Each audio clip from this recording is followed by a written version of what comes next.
Hi, I'm Brandy Kirk. I'm one of the teachers from the Brawl Institute. I teach levels VM1, VM2, VM3, VM1 Bootcamp for Your Hands, Part 1, 2, and 3.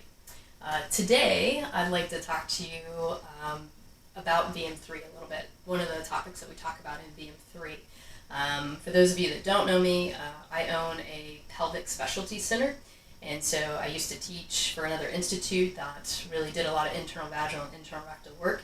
So we get a lot of patients with pelvic issues at our clinic. We're kind of known for that, and now I'm very happily known for visceral work as well.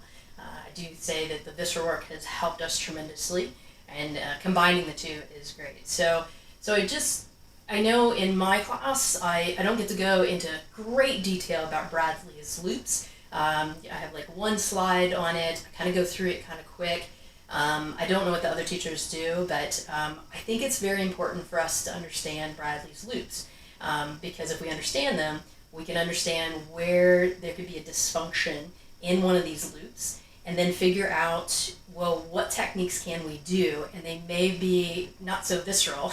We're kind of in the nervous system now, but maybe some things we can do in that area. So you'll be able to know by your patient's symptoms, and I know we don't want to chase symptoms, but this is something that they come in with certain symptoms. You might be thinking of a certain loop, and then if you pair that with your general listening and your local listening, and you get into that area where that loop is located, bingo, you know you've honed it in, and you're going to be very, very specific for that patient. So let me just explain Bradley's loops here for you. There's 4 loops for Bradley's loops. And let me explain my drawings. Someday I'll take a drawing class, but not right now. So what we're looking at here is the brain. Yeah, I know, it kind of, I don't know, it kind of looks like an old man that doesn't have dentures or something is kind of what I think it looks like. But this is the brain. And this little blue circle up here is going to delineate the frontal lobe, to be specific. Down here, this is more the brain stem area. This little blue kind of circle is supposed to represent the pons, which is in the brain stem. So we have the frontal lobe and we have the brain stem, and specifically the pons being that blue turquoise circle. Down here, this blue turquoise center represents S2 through 4. So we're in the sacrum. Okay, so we're in segments S2 to S4. So in the sacrum itself. Those of us that do pelvic work, we call this the sacromicturition center. Micturition is just a very fancy name for urination or peeing, that's all. But that shows you how important S2 through 4 is for the bladder and for urination, that we actually have a special name for this site, is the sacromicturition center. Over here we have the bladder, and then these 2 little square drawings here represent the external urethral sphincter, or just the pelvic floor muscles. So if you want to think of it in a more general term, pelvic floor muscles. If you want to be more specific, we're talking about sphincters, okay? And not your abdominal sphincters, but sphincters in the pelvic area. And so that's the drawings, okay? So this is kind of how the Bradley's loops work. So from the frontal lobe to the brain stem, this red line right here, this arrow coming down from the frontal lobe to the brain stem, and specifically the pons, that's loop 1. Okay, so that's loop 1. So if you look over here, you have loop 1 being red, so it's the red arrow. And what does that do? That gives me an awareness. Okay, so it's going to make me aware that the bladder is filling up. Now remember, we get that awareness pretty soon, right? The bladder isn't completely full when you get your first signs of an awareness, right? You have time. It's just your bladder saying, hey, I'm filling up, just to let you know, right? Pretty soon, we're gonna have to go to the bathroom. But you don't have to go to the bathroom the first moment you feel your bladder kind of contracting a little bit. So that's loop 1. So if we think about some of the things that could happen here. So if we have problems with loop 1, your patient or your client is going to come in and maybe complain about just not being aware when their bladder is full. So they get no sign of fullness, right? Doesn't matter how much they drink, they can go forever in a day, and they have no idea, right? It could be 8 hours and they still haven't went to the bathroom, and you ask them, do you have to go to the bathroom? And they're like, nope, I don't have to go. And you're like, okay, it's been like an entire day and you haven't went, which is very unhealthy, right? And so what's happening is something potentially, there's some other things that could happen, but potentially we have a problem with loop 1 here. Now, what could be happening from an anatomical standpoint is, maybe they had a stroke, right? Because loop 1 is basically in the brain and the brainstem. So we could have some cancer, some brain mets up here. We could have a stroke. We could have literally anything that could happen to the brain, cause some dysfunction in the brain, disrupt loop 1. Concussions, right? That it could affect loop 1, where they just are not aware that, their bladder's filling up. So as practitioners, what can we do? Well, again, hopefully our general listening, our local listening takes us into the brain here. Maybe it takes us into pons, maybe it takes us in the frontal lobe, maybe it takes us through the track that this runs on, but you would do whatever techniques you know how to do. That depends on how far you went through the curriculum at the Institute, or maybe techniques outside the Institute that you know how to do some brain work, right? You would do some brain work on them to try to help maybe remap this loop so that they can start getting some awareness back. Now, the other thing that you could do with these patients is realize they don't have an awareness, and you put them on a time voiding program, meaning, you got to set your timer for every 3 hours or every 2 hours. If they go a long period of time, make it about every 3 hours or 4 hours, okay? If they're waiting 6 hours or 8 hours, you got to be careful not to say, go every hour or every 2 hours. That's way too much. So time voiding for maybe every 3 to 4 hours, whatever works for them. Have them set an alarm and they go, because again, they don't get the signal, okay? So you can help them out with that. So that's loop number 1. Now, loop number 2 is going to pick up where loop number 1 ends. That's how I memorize these. So loop 1 ends at the pons and the brainstem. Loop 2 picks up there and goes down through the spinal cord and down to S2 to 4. So down into the sacrum, down into the sacromicturition center. And what loop 2 is responsible for is it maintains the detrusor contraction. Now remember, detrusor is the muscle that's inside this bladder here. Okay, it's the muscle that's going to make the bladder contract, okay, and squeeze and empty the urine out of the bladder. Okay, so it's going to maintain the detrusor contraction. So when that bladder starts to squeeze, it's going to make sure it squeezes hard enough and long enough to empty completely. It's very important for it to do that. So what are the symptoms that happen if we have an issue here with loop number 2? They could have a high PVR, which is a post-void residual. Okay, some patients know this. So if they have trouble and they've seen a urologist or a urogynecologist, they've had this test to see what their PVR is, their post-void residual. Basically, they empty their bladder, and then the doctor kind of puts a catheter up there to empty the bladder to figure out, well, how much urine was left after they emptied their bladder. There's always urine left in the bladder, but it shouldn't be more than 50 milliliters. Okay, so if it's more than that, we could have a problem here. We could have a problem. So what do they complain to you about? What they complain to you about is maybe bladder infections, okay? Or they complain of a lot of pressure right above their pubic bone, like a suprapubic pressure, because the bladder's not emptying completely. So it's staying pretty full and it's kind of aggravating the area. Remember, when the bladder is empty, it's pretty much behind the pubic bone. And then when it fills up, it kind of a big amount that goes above the pubic bone. So it's got a lot of motion to it, but if it can't empty completely, it's going to aggravate those suprapubic area. So that might be a complaint with them. Recurrent bladder infections or pressure suprapubically. They may or may not know that they had a high PVR, post-void residual. So when we look at where this loop 2 is in the body, you can tell where we're going to have problems. It's in the spinal cord, right? So anything that happens to the spinal cord, multiple sclerosis, spinal cord injuries, maybe some disc issues in the spine, anything that could actually disrupt, think of this as a telephone call, anything that could actually disrupt this telephone call, we could have problems here. So as practitioners, what can we do? So if you know how to work the dura in this area, again, hopefully your general listening and local listening has brought you into a very specific spot in the spine, and you can figure out exactly what that structure is and treat it with a specific technique. And again, it depends on how far you've went in the curriculum for the institute. Or if you do craniosacral therapy, maybe you can do some stuff through that area. There's a manuarticular spine and pelvis that might give you some techniques here. Or literally anything outside of the Brawl Institute or Bladder Institute that has shown you how to work the spine. You know, again, maybe it's a disc. Maybe you know how to work a disc. Again, we have classes to do that. But even outside of, you know, the institute, there's classes, right? You just want to be really specific on where is this getting disrupted, okay?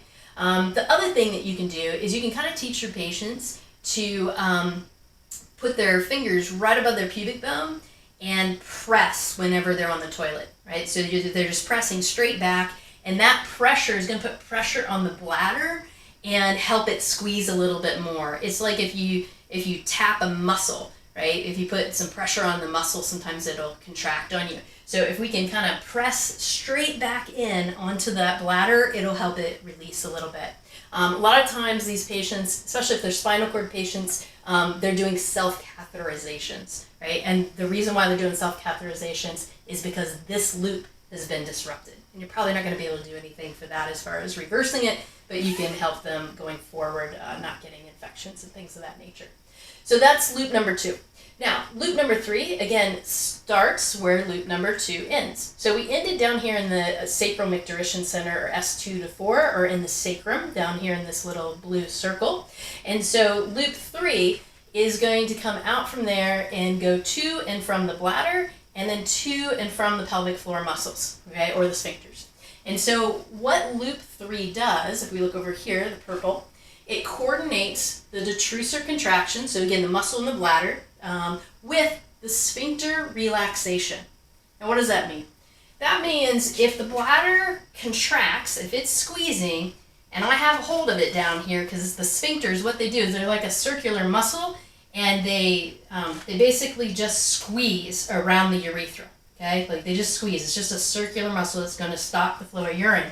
And so if my bladder's going to contract, the sphincter has to relax. That has to happen, okay? So if the bladder contracts, the sphincter has to relax in order for that urine to come through. The other thing that happens is vice versa, right? Meaning, if I squeeze my pelvic muscles, the bladder needs to relax, okay? So again, if I squeeze the bladder, the sphincters have to relax. If I squeeze the sphincters, the bladder has to relax, okay? They're reciprocal. That's what's happening. And that's what's happening at loop number 3.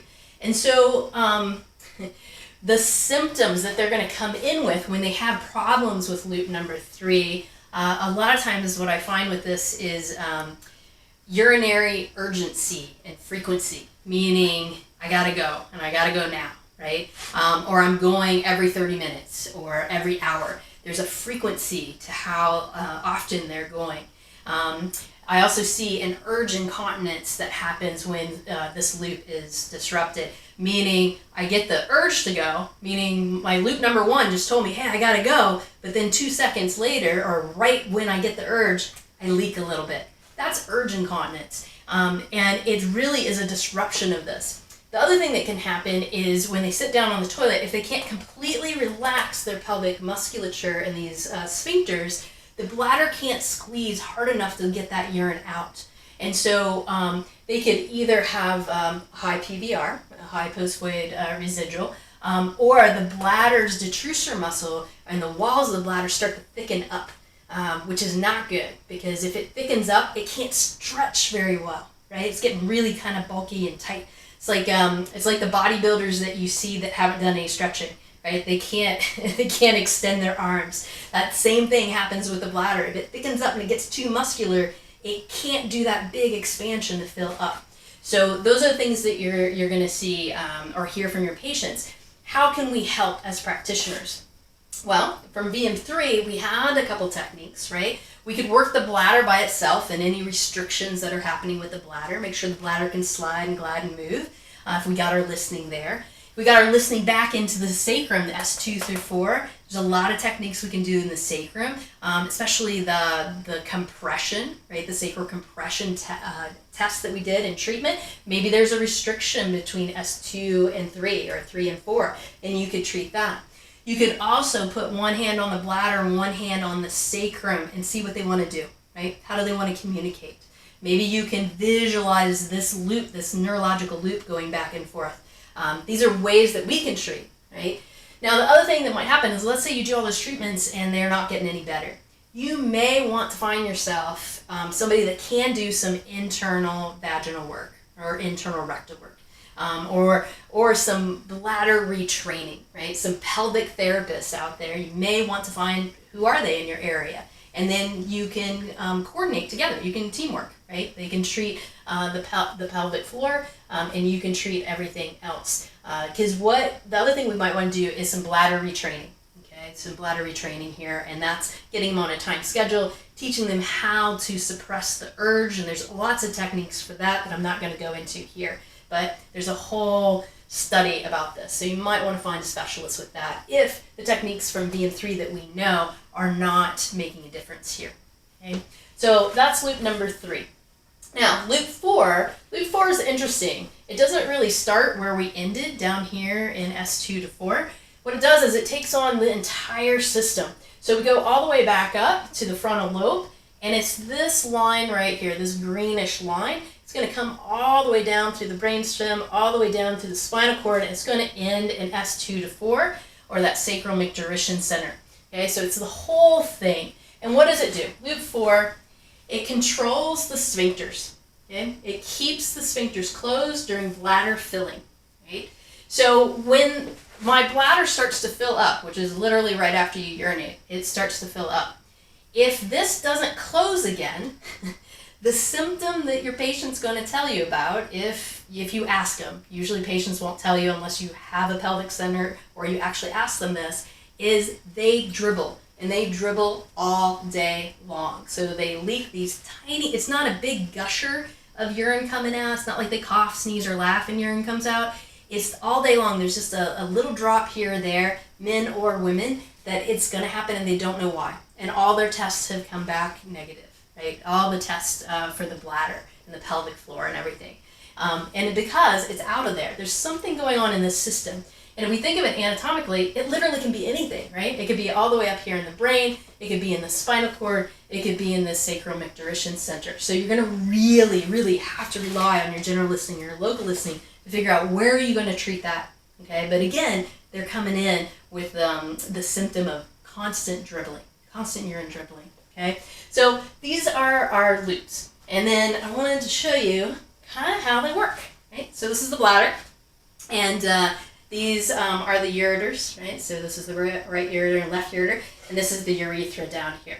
And so, as I've been talking, one thing that may be happening to you is you got a signal. Right, the bladder's been filling up while I've been talking, and the bladder's like, hey, I've been filling up. I'm ready to go. And you feel that, okay? Because you have loop 1, right? You have loop 1 here. So from frontal lobe to the pons, you feel that.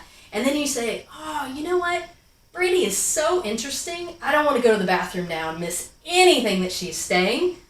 My camera person is just shaking her head no right now and laughing, but some people actually find me interesting. So let's say you're like, no, I don't want to leave. So what you're going to do is you're going to do some Kegels, or Kegels, depends where you're at in the world, right? Kegels or Kegels, you're going to squeeze your pelvic floor muscles like you're trying to stop the flow of urine, right? And as you do that, watch my hand down here, right around the urethra, those sphincters, they're going to tighten up, right? They're going to tighten up. And as they tighten up, guess what loop we're in?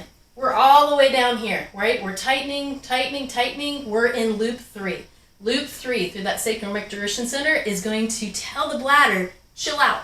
We're not ready. We're watching this really interesting educational thing right now, so chill out. So the bladder is going to hear that and say, oh, okay, I'll just calm down. I'll stop doing this and annoying you.